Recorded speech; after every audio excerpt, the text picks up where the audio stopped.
Hey, have you ever wondered what goes into making a leaded glass window? Well, today I'm going to show you here at Hopwood Hall where we have hundreds of broken windows. But before I show you how to do it, don't forget to like, share, subscribe, and click the bell to be alerted about our latest content. And if you want to see more of our videos, join us on Patreon because we're putting up many every week.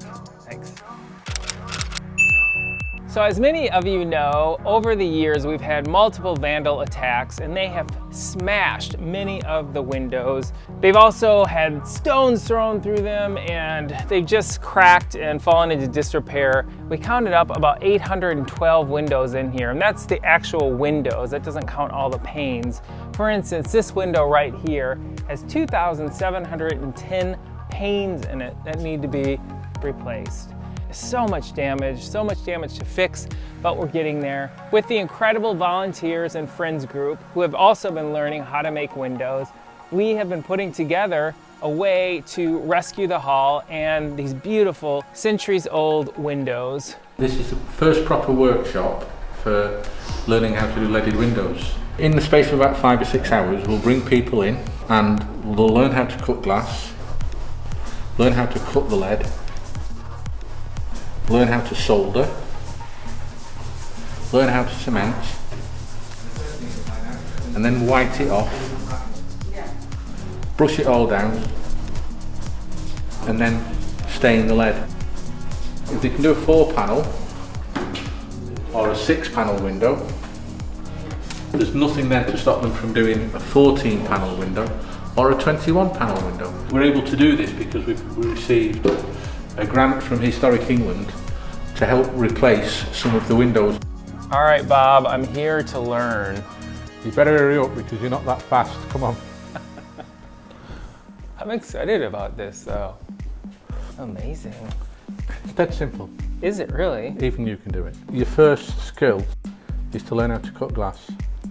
One glass cutter glass, use this square, hold it against it.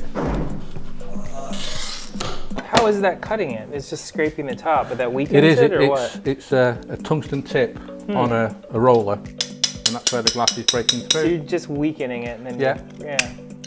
Oh. Now I'm gonna pick up the, didn't really make much of a mark though. Try it. Is that deep enough? You'll find out. Oh, it worked. Because I know that you're very fast, Yeah. we're going to start off with something very simple, our lead. You can see the lead has got grooves in it, so it's like a H shape. Yeah. And what you do is you fit the glass into each of the sections. Right.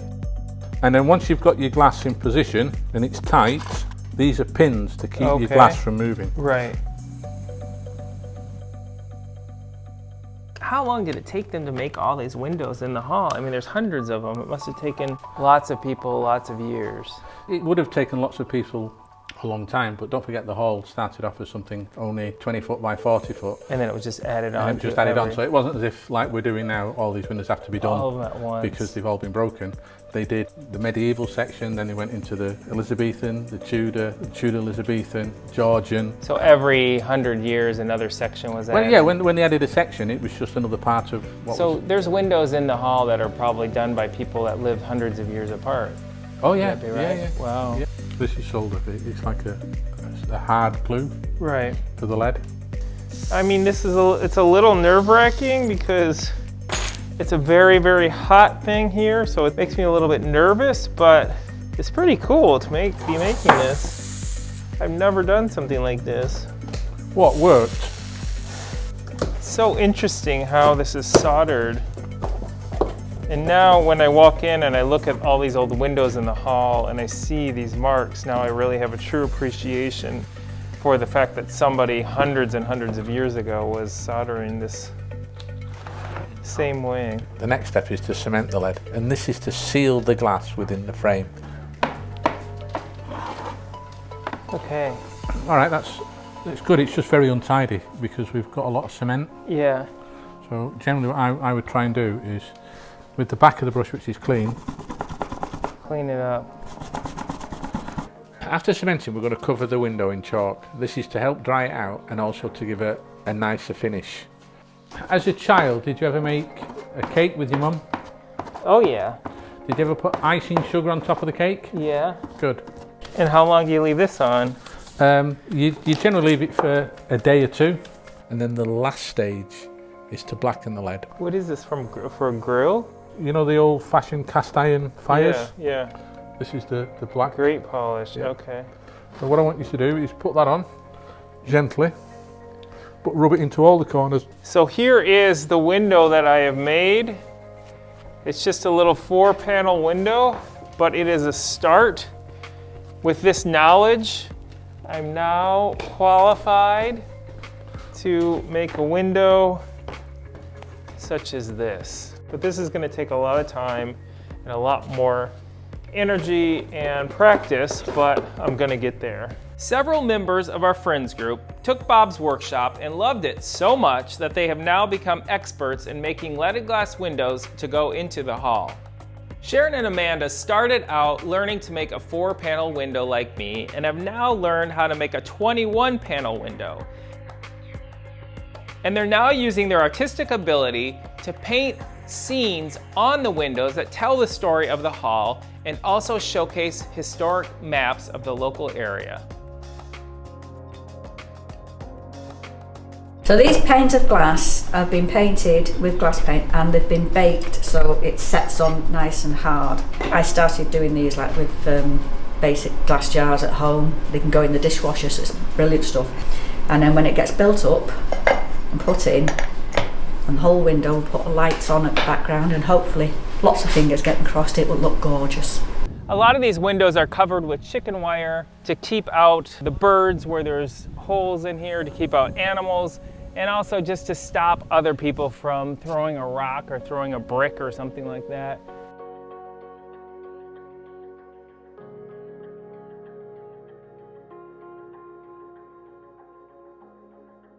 Here's an update on the windows leading into the oak parlor. The old chicken wire has come down and these old leaded windows are being replaced with these remade, restored leaded windows going into the oldest section of the hall dating back to the 1420s.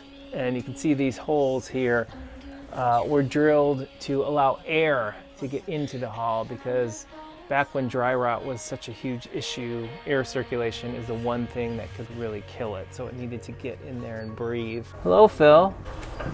9. Hello, Hopwood. 9 to go? No, the last one I'm going to measure for today. And then that one where you are now, Bob will making that up. Really? And that's the last window frame that'll be made for this bay window. So this is very exciting because the windows are really coming together. Now, this all started with broken windows, boarded up windows, and now look at this. They have been replaced with handmade leaded glass that would have been very similar to what it would have been way back in the 14 and 1500s when this room was built and used. So we've got a lot of responsibility to restore it in keeping with what would have been way back then and also to make it look fantastic. So I'm really impressed with how it's coming together.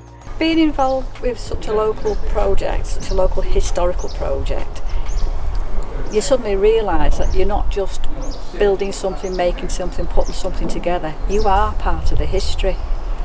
It's like looking back at the old photographs of this place. One of these days, people will be looking at photographs of us lot, building, rebuilding, remodelling all of this place. So just this tiny little thing, it's history. I have to say, I absolutely loved making a window. If you too want to learn this skill, come and join us here at Hopwood Hall at one of our workshops. You can find out more details at hopwoodhallestate.co.uk. You may make a window that may stay in the hall for generations to come. So don't forget to like, share, subscribe, and click the bell to be alerted about our latest content. And if you want to see more videos, please join us on Patreon because we're putting up several videos there every week. Thanks.